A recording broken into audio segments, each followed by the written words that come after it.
To us over here, it is just truly incomprehensible. But for you in the United States, this is all too common, isn't it? These kinds of horrifying incidents. Is there any kind of sort of fatigue and sort of normalization of this in the United States? Because we still just, we can't believe it. Yeah, there's no doubt about it. There's this terrible feeling that this is something that we're resigned to.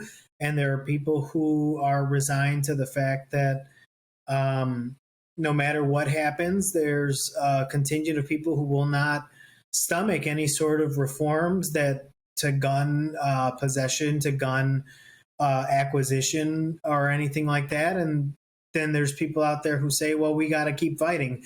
But in general, we keep going through the same cycle where we have some terrible mass shooting where some maniac kills a lot of people for no reason other than just to kill them.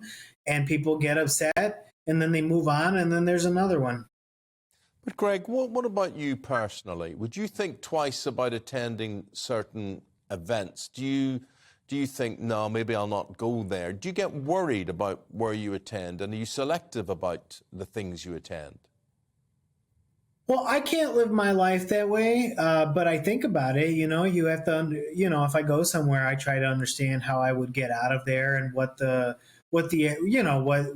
could potentially happen and be out of there. But I personally don't believe in not doing things because you're afraid. But I understand why other people do that. And there are people who will, there was a state legislator who was saying she'll never attend a parade again. And she's a politician. She has to attend parades for a living. So think about that. But, I understand that. I just don't personally share that. Yeah, and look, by that reasoning, no children would go to school because, of course, how many times have schools been the targets of these kinds of horrifying incidents? And just this weekend, I was speaking to a friend.